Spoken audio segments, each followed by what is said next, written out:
శ్రీకాకుళం జిల్లా ఎచ్చర్ల నియోజకవర్గంలో వైఎస్ఆర్సీపీ అభ్యర్థి గొర్లె కిరణ్ కుమార్ ప్రచారం ఉత్సాహంగా సాగుతోంది. లావేరు మండలంలోని పలు గ్రామాల్లో ఆయన ఎన్నికల ప్రచారం నిర్వహించారు. ఉపాధి హామీ కూలీలను పలకరిస్తూ ప్రచారం సాగించారు. ఎన్నికల ప్రచార పాఠాలకు మహిళలు డాన్స్లు వేసి సంతోషం వ్యక్తం చేశారు.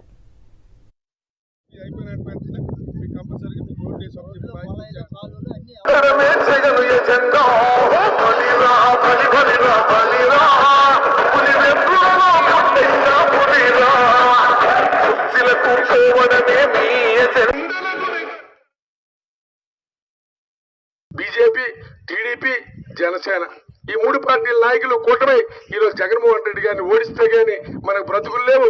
మళ్ళీ మనం రావాలంటే మరొక 30 సంవత్సరాలు వెనక్కి వెళ్ళాలి. కాబట్టి జగన్మోహన్ రెడ్డి గారిని ఎలాగైనా దించేయాలని ఒక నిర్ణయంతో ఈరోజు ఒక కుతంత్రాలతో ఈరోజు వాళ్ళు చేస్తున్న కార్యక్రమాలు మనం చూస్తూ ఉన్నాం. చంద్రబాబు మాయమాటలు నమ్మే పరిస్థితుల్లో జనం లేరన్నారు కైకలూరు వైఎస్ఆర్సీపీ అభ్యర్థి దూలం నాగేశ్వరరావు. ఆర్య వైశ్యులను కించపరిచేలా చంద్రబాబు మాట్లాడటం సరికాదని, అందరికీ సమన్యాయం చేసే సీఎం జగన్ పాలనను జనం కోరుకుంటున్నారని ఆయన అన్నారు. కలితిండి మండలం పలట్టపాలెం గ్రామంలో ఆయన ఎన్నికల ప్రచారంలో పాల్గొన్నారు. ఈ కిరాణా కొట్టుల్లో ఆర్య వైశ్యులందరూ కూడా గంజాయి అమ్ముతున్నారు అని చెబుతున్నాడు. ఆయనకి అసలు మతి ఉందా లేదా, మతి భ్రమించిందా అర్థం కావట్లా. అసలు వయసులో ఏమిటి, కిరాణా కొట్లు ఏమిటి, కిరాణా కొట్లో గంజాయి అమ్మడం ఏంటి? ఈ అందరూ కూడా ఆర్య వయసుల సోదరులు, కిరాణా కొట్లు నడుపుతున్నటువంటి సోదరులందరూ కూడా ఒకసారి గమనించాలి. ఆయన మతి భ్రమించి ఏదేదో మాట్లాడుతున్నాడు. అందుకనే ఒకసారి పునరాలోచన చేసి ఇలాంటి మతి మతి లేనటువంటి నాయకుల వెంట పడకుండా జగనన్నకు మీరందరూ కూడా ఆశీర్వదించండి, జగనన్నకు మద్దతునివ్వండి. ఆయన రేపు రెండోసారి ముఖ్యమంత్రి అవుతున్నాడు. అయిన తర్వాత ఇలాంటి ఎక్కడా కూడా ఆర్య వయసులకు కానీ, కిరాణా కొట్టు వ్యాపారాలకు కానీ, ఇతరులకు కానీ ఎవరికి కూడా ఇబ్బందులు లేనటువంటి ప్రభుత్వం ఈరోజు జగనన్న ప్రభుత్వం. ఎక్కడి నుంచో డబ్బు సంచులతో వచ్చిన వారితో ఓటర్లు జాగ్రత్తగా ఉండాలని కోరారు విజయవాడ వెస్ట్ వైఎస్ఆర్సీపీ అభ్యర్థి షేక్ ఆసిఫ్. స్థానికులైతే ప్రజల సమస్యలు తెలుసుకునేందుకు నిత్యం అందుబాటులో ఉంటారని ఆయన అన్నారు. విజయవాడ వెస్ట్ నియోజకవర్గంలో ఆయన విస్తృతంగా ఎన్నికల ప్రచారం నిర్వహించారు. ముఖ్యంగా ప్రజల్లో ఉండే నాయకుడు కావాలి, స్థానికుడు కావాలి. ఎవరో ఏదో రావడం, ఆ టయానికి గెలవడం, లేకపోతే ఓడిపోవడం, వెళ్ళిపోవడం. కానీ ప్రజల్లో ఉండి ప్రజలతో మమేకమయ్యే నాయకుడు కావాలి. ఇక్కడ శాసనసభ్యుడిగా వెల్లంపల్లి శ్రీనివాసరావు గారు ఈ ఏరియా మొత్తం ఆయన ఎమ్మెల్యేగా ఉన్నప్పుడు అనేక అభివృద్ధి సంక్షేమంతో ముందుకెళ్లారు. ఇక్కడ అనేక వసతులు కల్పించి ప్రజలందరూ చెప్తున్నారు, ఇంతకుముందు కొద్ది చిన్నపాటి వర్షానికే ఒక మోకాలు లోతు నీళ్ళు వచ్చేసి చాలా అవస్థలు పడేవాళ్ళు అయ్యా, ఈ రోడ్లు వేశారు, బాగా అభివృద్ధి చేశారని చెప్తున్నారు. మరి ఆలోచించండి, వైఎస్ఆర్ కాంగ్రెస్ పార్టీకి మద్దతుగా నిలవండి, అభివృద్ధికి సంక్షేమానికి చూసి ఓటేయండి అని చెప్పి మేము అడుగుతున్నాం. త్వరలో టీడీపీ దుకాణం బంద్ అవటం ఖాయమన్నారు ఎమ్మెల్యే గంగుల బ్రిజేంద్రారెడ్డి. పెన్షన్ల పంపిణీని అడ్డుకుని చంద్రబాబు అవ్వాతాతలపై కర్కశత్వం చూపెట్టారని ఆయన మండిపడ్డారు. ఆలగడ్డ నియోజకవర్గంలోని సిరివెల్ల మండలం గంగవరం గ్రామంలో ఆయన ఎన్నికల ప్రచారంలో పాల్గొన్నారు. బ్రిజేంద్రారెడ్డికి స్థానికులు ఘన స్వాగతం పలికారు. ప్రతి ఇంటి నుంచి కూడా ఖచ్చితంగా జగన్మోహన్ రెడ్డి గారికి మద్దతుగా నిలబడతాము అని చెప్పి అందరూ కూడా ఎంతో ఉత్సాహంగా ముందరికి వచ్చి చెప్పడం జరుగుతూ ఉంది. ఈ 5 ఏళ్లలో గతంలో ఎన్నడూ లేని విధంగా సంక్షేమం కానీ, అభివృద్ధి కానీ మా గ్రామానికి రావడం జరిగింది. కాబట్టి ఖచ్చితంగా మీ పార్టీకి మీకు మద్దతుగా నిలబడతాం, జగన్మోహన్ రెడ్డి గారిని తిరిగి ముఖ్యమంత్రిగా గెలిపించుకుంటామని చెప్పేసి ప్రతి ఒక్కళ్ళు కూడా ఎంతో సంతోషంగా చెప్పడం జరుగుతూ ఉంది. ముఖ్యంగా ఇక్కడ వచ్చేసి ఈ ప్రాంతం అంతా కూడా రైతాంగం అందరికి కూడా మన తెలుగుగా నీళ్లు విడుదల చేయించి వీళ్ళకందరికి కూడా సకాలంలో నీళ్లు అందించి రైతులను కాపాడడం జరిగింది. కాబట్టి వాళ్ళు పెద్ద ఎత్తున రైతన్నులందరూ కూడా మమ్మల్ని ఆశీర్వదించడానికి సిద్ధంగా ఉన్నారని వాళ్ళ మద్దతు కూడా తెలపడం జరిగింది. ఖచ్చితంగా రానున్న రోజుల్లో టీడీపీకి గడ్డు కాలం ఎదురవబోతుంది. తిరిగి పార్టీ మూత వేసుకునే పరిస్థితి వస్తుంది. విశాఖకు ఉజ్వల భవిష్యత్తు సీఎం జగన్తోనే సాధ్యమన్నారు అవంతి శ్రీనివాస్. ఇంటింటికి అనేక సంక్షేమ పథకాలు అందజేసిన ఘనత సీఎం జగన్దే అన్నారాయన. భీమిలి నియోజకవర్గం పరిధిలోని పలు ప్రాంతాల్లో ఆయన ఎన్నికల ప్రచారం నిర్వహించారు.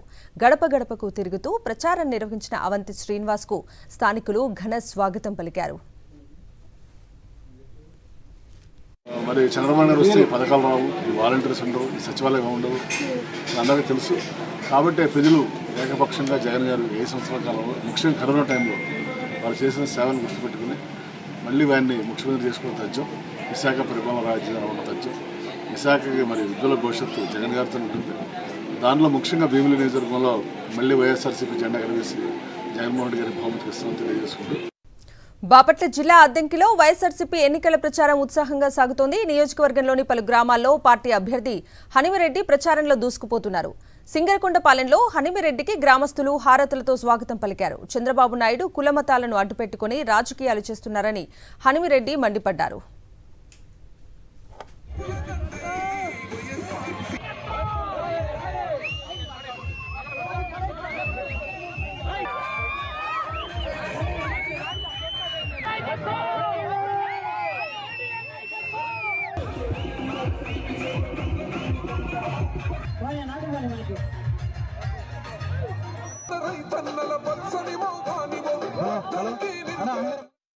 చంద్రబాబు నాయుడు గారిది వేరే నియోజకవర్గం, కానీ కుప్పంలో పోటీ చేస్తూ ఉన్నాడు.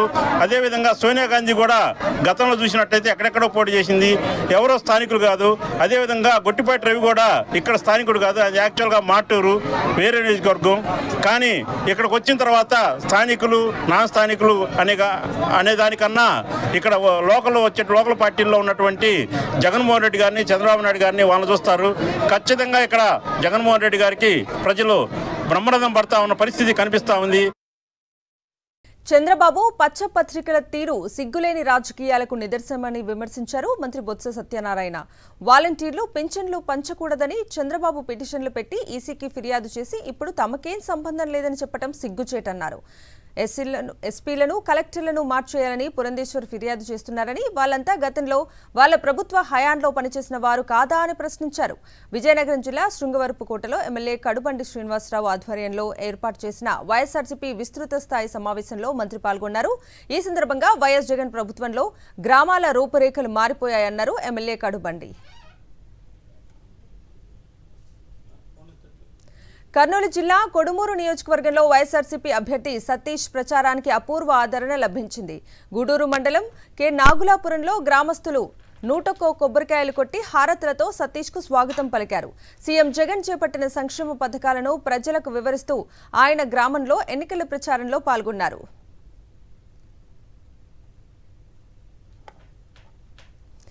ఇంటింటికి వచ్చి సంక్షేమ పథకాలు అందించే వాలంటీర్ వ్యవస్థ మళ్లీ రావాలంటే సీఎం జగన్ మరోసారి అధికారంలోకి రావాలన్నారు పొన్నూరు నియోజకవర్గ వైఎస్ఆర్సీపీ అభ్యర్థి అంబటి మురళి. పొన్నూరు పట్టణంలోని పలు ప్రాంతాల్లో ఎన్నికల ప్రచారం నిర్వహించిన మురళి చేనేత కార్మికుల సమస్యలు అడిగి తెలుసుకున్నారు. వాలంటీర్ల వ్యవస్థను అడ్డుకునేందుకు చంద్రబాబు నాయుడు కుట్ర చేస్తున్నాడని ఆయన అన్నారు. కృష్ణా జిల్లా పామరు నియోజకవర్గంలో వైఎస్ఆర్సీపీ అభ్యర్థి కైలే అనిల్ కుమార్ ప్రచారం ఉత్సాహంగా సాగుతోంది. పామరు టౌన్ పరిధిలోని పలు ప్రాంతాల్లో ఆయన ఇంటింటా ప్రచారం నిర్వహించారు. రాష్ట్రంలో సంక్షేమ రాజ్యం రావాలంటే మరోసారి సీఎం జగన్ను ఎన్నుకోవాల్సిన అవసరం ఉందని వివరిస్తూ ఆయన ఎన్నికల ప్రచారం చేస్తున్నారు. పార్వతీపురం మన్యం జిల్లా సాలూరు నియోజకవర్గంలో వైఎస్ఆర్సీపీ అభ్యర్థి రాజన్న దొర ఇంటింటి ప్రచారం నిర్వహిస్తున్నారు. సీఎం జగన్ చేపట్టిన సంక్షేమ పథకాలను ఆయన ప్రజలకు వివరిస్తున్నారు. వచ్చే ఎన్నికల్లో 175కు 175 సీట్లు వైఎస్ఆర్సీపీ గెలుచుకుంటుందని రాజన్న దొర అన్నారు. రాష్ట్రంలో సంక్షేమ పథకాలు అందని ఇల్లు లేదన్నారు. బాపట్ల జిల్లా పర్చూరు వైఎస్ఆర్సీపీ అభ్యర్థి ఎడం బాలాజీ. పర్చూరు నియోజకవర్గంలో ఆయన తనదైన శైలిలో ఎన్నికల ప్రచారం నిర్వహిస్తున్నారు. ప్రభుత్వ సంక్షేమ పథకాలను ఇంటింటికి వెళ్లి వివరిస్తున్నారు. గ్రామ గ్రామాన ఆయనకు ప్రజలు ఘన స్వాగతం పలుకుతున్నారు. అనకాపల్లి జిల్లా పాయకరావుపేటలో వైఎస్ఆర్సీపీ అభ్యర్థి కంబాల జోగులు విస్తృతంగా ప్రచారం నిర్వహిస్తున్నారు. స్థానిక నేతలతో కలిసి ఎస్ రాయవరం మండలంలోని కోరుప్రోలు గ్రామంలో ఇంటింటా ప్రచారం నిర్వహించారు. సంక్షేమ పాలన మళ్లీ రావాలని, అందుకు అందరి సహకారం అవసరమని ఆయన ప్రచారంలో ప్రజలు వివరించారు.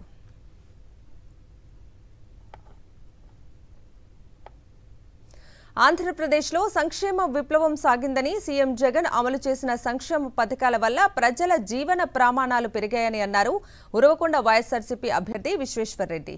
అనంతపురం జిల్లా కూడేరు మండలంలోని పలు గ్రామాల్లో లోక్సభ అభ్యర్థి శంకర్ నారాయణతో కలిసి ఎన్నికల ప్రచారంలో పాల్గొన్నారు. అధికారం దక్కించుకోవడానికి, ప్రజలను మోసం చేయడానికి ప్రజల ముందుకొస్తున్న తెలుగుదేశం పార్టీ నేతలను నమ్మొద్దని విశ్వేశ్వర్రెడ్డి ప్రజలను కోరారు.